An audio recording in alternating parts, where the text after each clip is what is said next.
Hey guys, welcome back to the channel.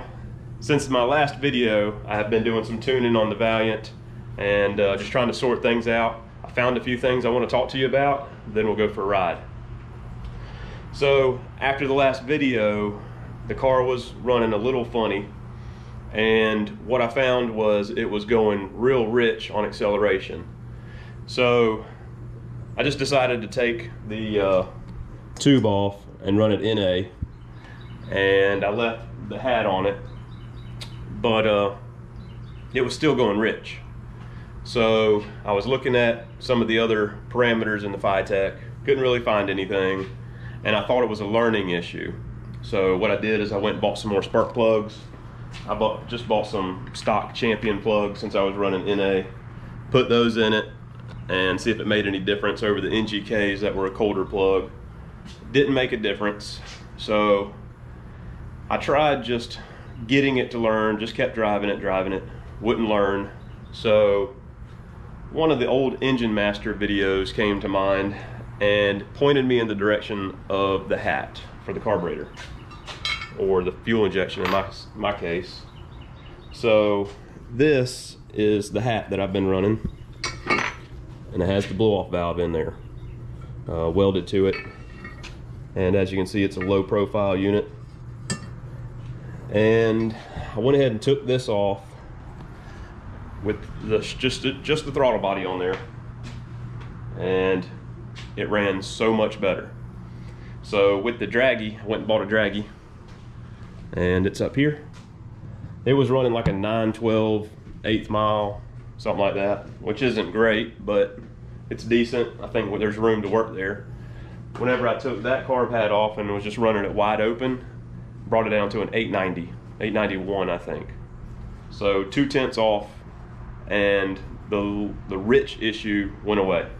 So this morning, well actually first, I had to order this piece for the blow-off valve, and that took about 10 days. So this morning I went to the shop, welded this on. You can see I have now a 4-inch tall hat on here. And if you have Engine Masters, was it Motor Trend on demand, the way that the air flows into a throttle body or fuel injection, carburetor or something like that, not necessarily port injection, but these throttle body units or carburetors, it's really important the direction that the flow is going in. So for instance, they had a drop air filter, like a regular 14-inch air filter that has a drop base. Those make less power, airflow's not as good. And then they went as far as putting a salad bowl on that had like straight in induction, which added power. So the smoothest air going in to the throttle body or carburetor is the best. And I was looking at this, and you've got this bulge here, and also this that I put on, that just messes everything up. So instead of the air having to flow down into the fuel injection unit, it has to go back and it hits the blow-off valve and causes all kind of turbulence and stuff. So I wish that there was a way to like put a fan sucking on this side and put smoke going through and watch how it messes it up and all, but can't really think of a way to do that and be able to see inside of it. So anyways, I'm thinking this is really gonna help out. There is one more other problem. So if you've been around, you know that I blew number 5 piston, put a hole in it in the last engine.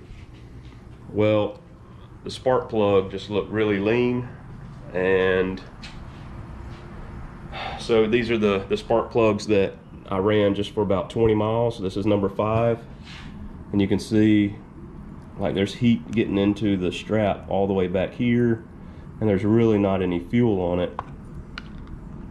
And then this is number 8. You can see fuel on the porcelain there, and the timing strap indications about right there. So that actually looks like a really good plug. It's a little rich, but you know, I'm still trying to get this thing to learn. I really haven't got much driving on it because I was trying to figure out that problem. But the number 5 is for some reasons it's just not doing right. And there is so I've got a dual plane intake, right? And if you watch one of Richard Holdner's videos, he just did a dual plane turbo. I think he used a carburetor, blow through application on a dual plane, and the turbo actually made the fuel distribution better. So I'm gonna go drive this. I'm running 93 octane, and I think the next step is gonna go to E85 just to make it safer for me. This is one of those Chinese Pro Comp intakes. I don't know if that's affecting number 5 or not, but I just want to be careful with it. I'm going to go out and drive it a little bit, get it to learn some more, and just see how she's doing. Take you guys for a ride. One more thing. The other day, popped the hood. The daggum spring let go on this side, so my hood's a little wobbly on that side. Not sure how to get that back on there. I think I'm gonna have to take the entire fender off.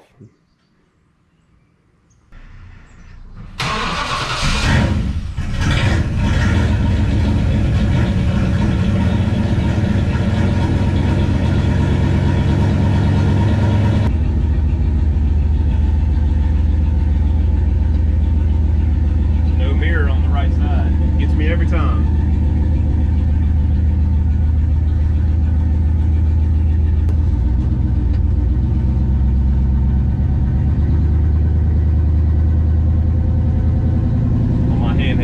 RPM, AFR, boost, and spark set up.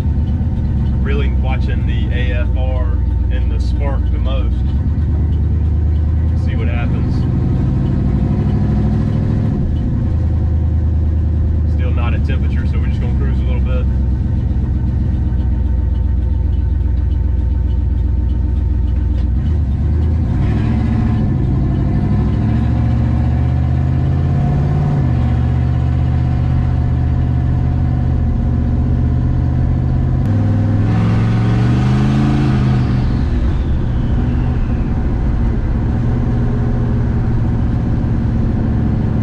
The FiTech works, it should pull timing.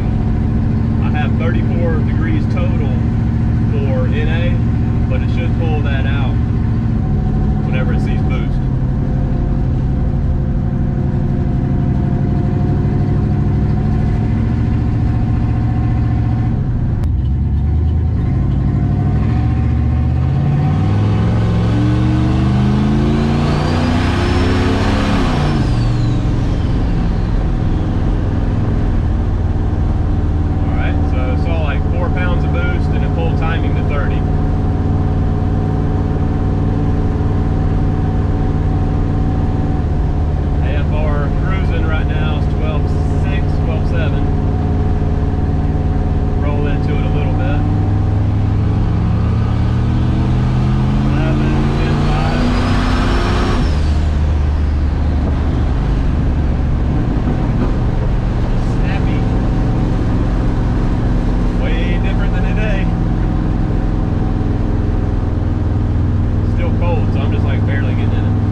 I just pulled number 5 spark plug. I have it right here. This is an NGK number 7. This is 2 heat ranges cooler than a factory plug. As you can see, there's a little, looks like a richness, which is good compared to, that's the plug that was in there that I took out just 30 minutes ago or an hour ago. So there's like no fuel on that.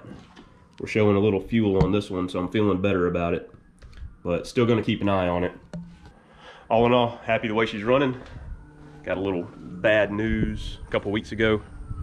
I was going to work and a deer decided to run into the side of the truck.